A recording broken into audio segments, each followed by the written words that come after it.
ons het dit, ons almal het dit, tot 'n sekere mate daai iets binne-in wat net so dan en wan bietjie wil rebelleer, wat wil opstaan teen die norm.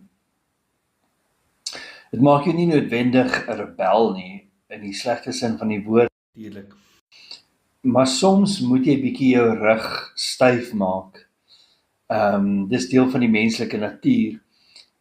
En dan moet jy soms sê, Samoer, ek gaan nou doen wat ek wil doen, ek gaan nou sê wat ek wil sê, come hell or high water. Verskoon nie effens Hollands, maar dit kon erger gewees het. Soms dink ek dat daar meer tye in my lewe was, wat ek dit moes gesê het. Ek dink nie dis 'n sonde om jou hake in die grond te steek en te sê, tot hier toe en nie 'n duit verder nie. Soms is dit selfs noodsaaklik om dit te doen. En as Afrikaners wil ons tog so graag almal tevrede stel. Dit maak ons so geliefd, nie waar nie?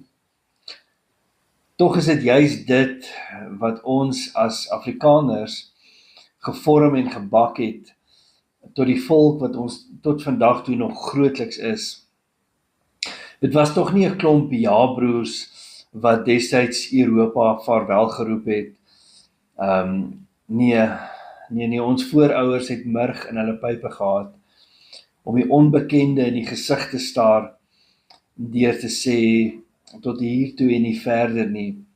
Ons gaan ons eie toekoms en ons eie lot bepaal. Ek is trots op hulle, ons voorouers. Dit wat hulle gedoen het, het durf en daad gekos.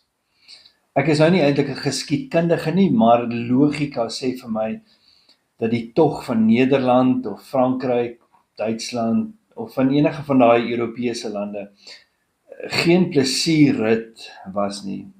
Nee, kom ons sê dit maar, hulle was taaf.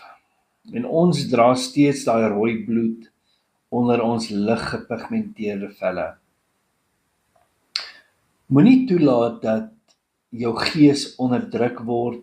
Moenie toelaat dat iemand op jou trap nie.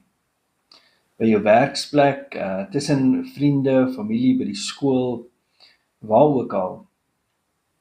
Die ergste wat kan gebeur, is dat iemand vir jou kwaad gaan wees as jy jou sê, of dat hulle nie